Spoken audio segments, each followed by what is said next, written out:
Ladies and gentlemen, please join me in welcoming Mrs. Natalie Chapman.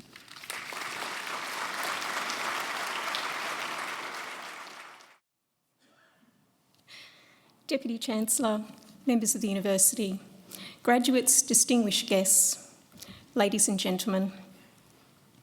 First of all, graduates, congratulations. This is an awesome day for you, and your parents and yourselves must be so proud. It's really a fantastic day.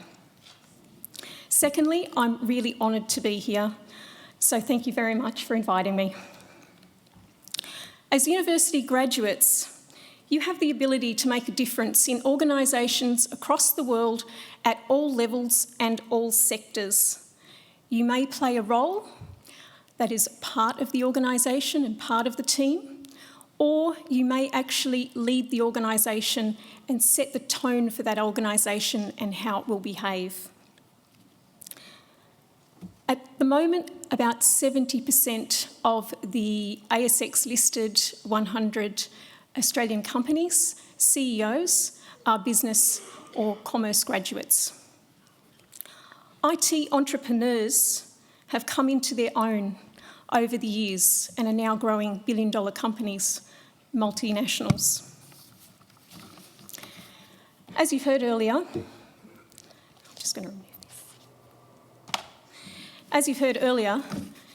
the world is rapidly changing. In 1996, which seems like an awful long time ago, and for the graduates possibly is, I graduated from my first degree. The world was very different. Only 35% women were in the workforce. Only 13 out of 100 people had a mobile phone, and I did have one. Not being obnoxious, but I worked at KFC and I needed one if I was going to get the jobs. Otherwise, you come home for an answering machine and hope that you get it and you don't. Websites weren't common, so you couldn't, jump onto What If and book something. You had to actually go to a travel agent. There was no social media. Thank you. Many of you would understand that one. And work from home just didn't really exist. This flexible work thing, not a thing. Now, since I've graduated all that time ago, massive technological, social changes, environmental changes have changed work practices, business models, disrupted industries, and changed. This year, female participation in the workforce reached 61%, and for men it's 71%. Now, this is something I'm trying to address personally within my own company. In 2011, after I'd worked for many organisations, I started up my company, Gemaker. And when I started it up, I went out and found people who I'd worked with before. I'd asked lots and lots of people who I'd worked with who were awesome, what were they doing now? And brought them into my company. Now, as it turned out, as a startup, you don't really have a lot of money, and so you can't just whack on like 3 or 4 full-time employees.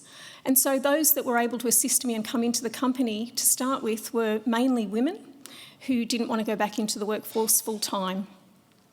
And so what I was doing was bringing women back into the workforce, providing flexible work, which they all do from home, and it's meaningful and rewarding. I get a highly loyal team, great productivity, low overheads, and the ability to scale up and down for my clients' needs. So I'm actually showing that women can be in the workforce. They don't have to be in an office 9 to 5. In fact, men can be in the workforce too. I do actually employ men flexibly, and they quite enjoy that as well. It's just, I don't have as many breaking down my doors just at the moment, but perhaps after this speech. So I've demonstrated that this type of work model works, it is profitable, and people really enjoy it and feel empowered. To do it, you have to trust your employees, and you have to look at them as what they're providing in output, not how many hours they're sitting at the desk, possibly on their computer playing with Facebook. Now, as a graduate, you need to be resilient, adaptable, a team player with a can-do attitude to stand out from the crowd. Now, you're not going to want to hear this from me at graduation, but learning is a lifelong activity, which is actually really good for you.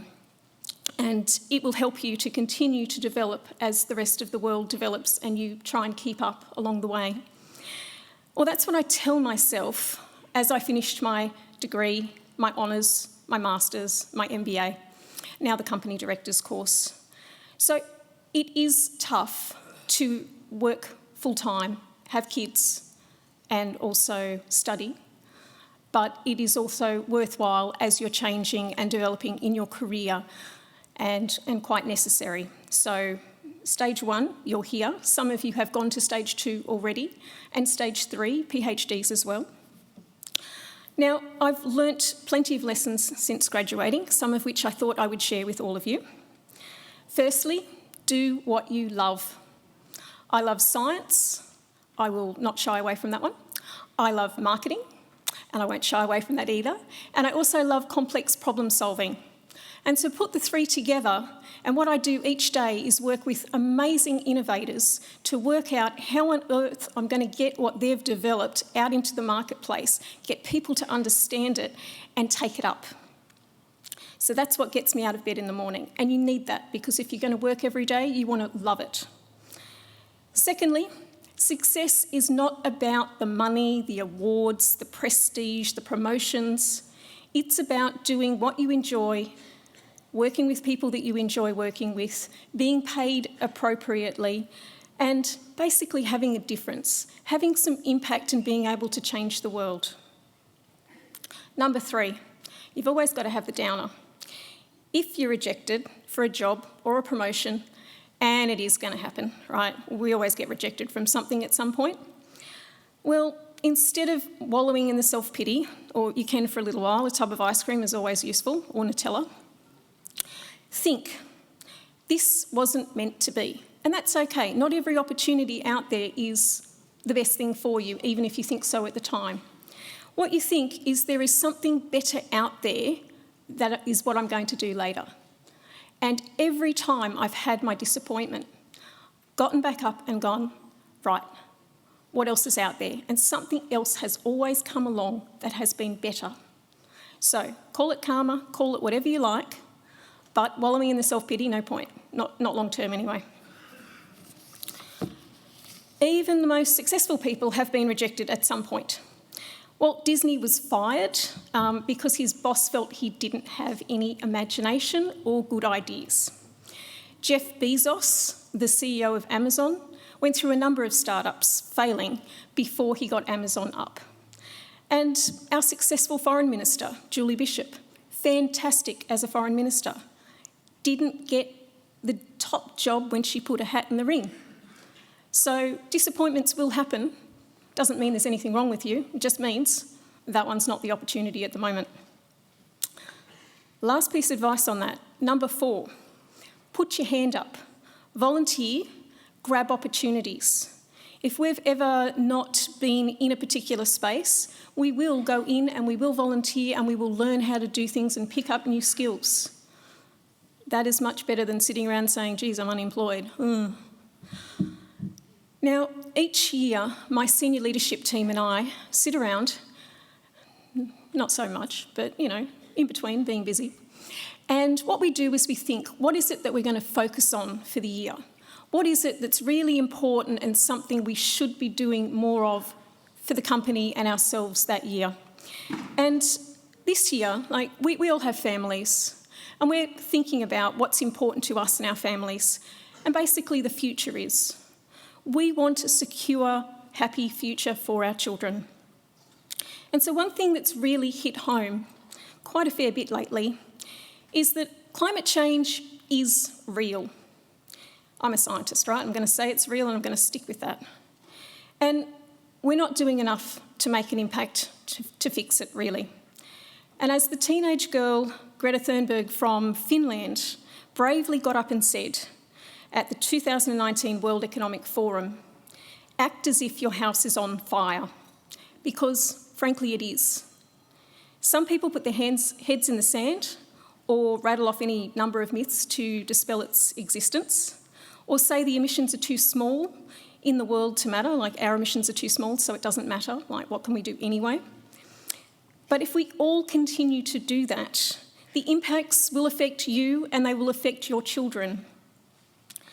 So imagine business, IT, imagine if we put Australia, or imagine if Australia put climate change as the number one thing to fix, that we all worked on it to fix it. What could we achieve as a nation? Imagine if every organisation had it central to their mission. And imagine if personally you thought about it and what you could actually physically do yourself. As a graduate, you have the power, you have the skills to change the world for the better. You are voters, you are the most socially responsible and engaged generation so far, and you're able to help with the massive transition of industries that is required across our energy, our agriculture, water, transport, infrastructure, sectors to support a sustainable planet. If we're on the front foot, this is a massive opportunity for you and Australia to be involved with strategically growing these new companies, strategically growing new industries, which are global and improve the health of our planet. Follow your values and your convictions when you join new organisations and check that they align with yours. Do what you can professionally and personally to reduce your impact on the climate. And always remember to give back to your ecosystem. When you rise up through the ranks with your promotions or your awards, and you have a platform, use it for good, to raise others up, right injustices, and make a difference. Thank you.